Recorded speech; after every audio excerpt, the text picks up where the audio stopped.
हेगडे परिवाराने आज पेट्रोलियम व्यवसायामध्ये एक मोठी उंची घेतली आहे। मी त्यांना शुभेच्छा दिल्या आहे आणि पुढच्या काळामध्ये आमचे चारही पुतणे आहे हेगडे परिवारातले चांगले उद्योजक होतील आणि महाराष्ट्रात मोठं नाव कमवतील असं मी त्यांना शुभेच्छा दिल्या आहे। वाल्मिक कराराला 2022 साली ईडीची नोटीस आली होती। त्या नोटीसवर कारवाई का केली नाही अशी नोटीस आज सुप्रिया सुळेंनी माध्यमांना दाखवलेली आहे। नक्की भाजपचा त्यांना पाठिंबा राष्ट्रवादीचा असेल असं वाटतं का तुम्हाला?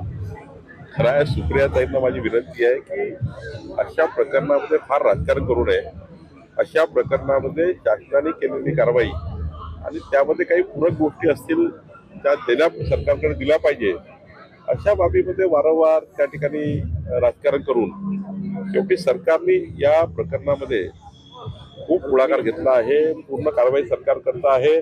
ज्या ज्या चौकशा लावायच्या त्या चौकशा सरकारने लावलेल्या आहेत आणि देवेंद्रजींचं स्वतः एक प्रकरणात लक्ष आहे, स्वतः लक्ष घातलेलं आहे आणि ते नेहमीच अशा प्रकरणामध्ये फार काळजीपूर्वक या प्रकरणाला अंतिम करेपर्यंत आणि आरोपीला पूर्ण न्याय, आरोपीला पूर्ण त्या ठिकाणी शिक्षा होतपर्यंत, आरोपीला पूर्ण त्या ठिकाणी त्याला शिक्षा होतपर्यंत देवेंद्रजी काम करतात। आणि त्यामुळं माझा विश्वास आहे की बीडच्या प्रकरणामध्ये देवेंद्रजी आरोपीला अंतिम शिक्षा होतपर्यंत या केसमध्ये मागे आहे। तर मला विश्वास आहे की आरोपी हे कधीही चुकू शकणार नाही। आरोपी हे जी त्याची शिक्षा ती पूर्ण होईल। आपण दुसऱ्या बाजूला पाहिलं तर त्याच वाल्मिक करारावर खंडणी दाखल होते तरी त्यांना लाडकी बहीण योजनेचं जे आहे ते अध्यक्ष करण्यात आले। याला कुठेतरी पाठीशी राजकीय मंडळी घालतात असं वाटतंय। असं आहे की एखादा कार्यकर्ता जेव्हा चांगलं काम करतो तेव्हा त्यांना पदं मिळतात। एखाद्याने जर वाईट काम केलं त्यांना त्या ठिकाणी शिक्षा झाली पाहिजे। जेव्हा एखाद्या काळात चांगलं काम करत असेल तेव्हा पदं मिळाले असतील, पण एखाद्या वेळी जर चुकीचं काम केलं त्याची शिक्षा झाली पाहिजे, त्याला शासन झालं पाहिजे। सरकार या भूमिकेमध्ये आहे। आदित्य ठाकरेंची किंवा फडणवीस यांच्या गेल्या काही दिवसात 3 भेट झाली, भाजपशी जवळीक करण्याचा प्रयत्न वाटतो का किंवा काय? अहो नाही बाबा, माननीय मुख्यमंत्र्यांना कोणी भेटू शकतं। जर त्यांच्या भागाचे काही डेव्हलपमेंटचे प्रश्न असतील किंवा त्यांच्या भागात काही विकासाचे विषय असतील, काय आम्ही शत्रू आहोत का? राजकारणामध्ये काही शत्रुत्व नसतं आणि राजकारणामध्ये निवडणुकीच्या काळात तुम्हाला काही गोष्टी बोलाव्या लागतात आपल्या पक्षाला पुढे नेण्याकरता, आपले निवडणुकीचे उमेदवार निवडून आणण्याकरता।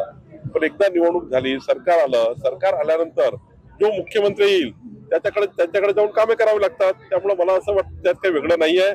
त्यांची भूमिका ते पार पाडतात आहे, आमची भूमिका आम्ही पार पाडतो आहे।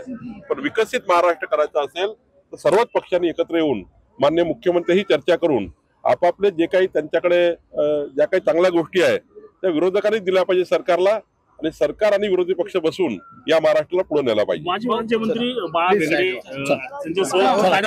महायुतीचा धर्म पाळला नाही, बाळा भेगडेंनी राजीनामा देखील दिला होता, ते आता भाजपमध्ये आहेत का आणि असतील तर त्याला भाजपचा छुपा पाठिंबा होता का मावळ पॅटर्नला? मी वारंवार सांगतो, आमच्या महायुतीचंच त्या ठिकाणी आमच्या कार्यकर्त्यांनी काम केलं। काही कार्यकर्ते थोडे त्या ठिकाणी वेगवेगळ्या कारणांना नाराज होते, काही थोड्या उमेदवारीमुळे नाराज होते, पण नंतर मात्र आमच्या सर्व कार्यकर्त्यांनी, आमच्या झाडून कार्यकर्त्यांनी महायुतीचं काम केलं। राहिला प्रश्न बाळाभाऊ भेगडेचा, बाळाभाऊच्या बद्दल आमची एक शिस्तभंग समिती आहे, त्या ठिकाणी ते जाईल आणि योग्य निर्णय होईल। पण आमच्या भारतीय जनता पार्टीच्या मतदारांनी आणि कार्यकर्त्यांनी महायुतीचं काम केलं आहे आणि महायुतीला मदत केली आहे। मी वारंवार सांगतो की त्या ठिकाणी त्याचा निर्णय होईल जेवढं लवकर।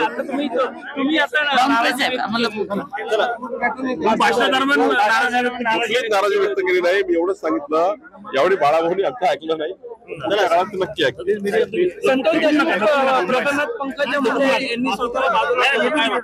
कोणी बाजूला नाही आहे, शासन म्हणून आम्ही सर्व काम करतो आहे आणि रोजच सर्वांनी बोललं पाहिजे असं आवश्यक नाही आहे। आम्ही शासन म्हणून सर्व काम करतोय। देवेंद्रजी या ठिकाणी पूर्ण लक्ष देऊन आहे आणि शेवटी मी तुम्हाला सांगतो, आरोपी सुटणार नाहीत, आरोपी सुटणार नाही, त्यांना शासन होईल आणि योग्य शिक्षा होईल।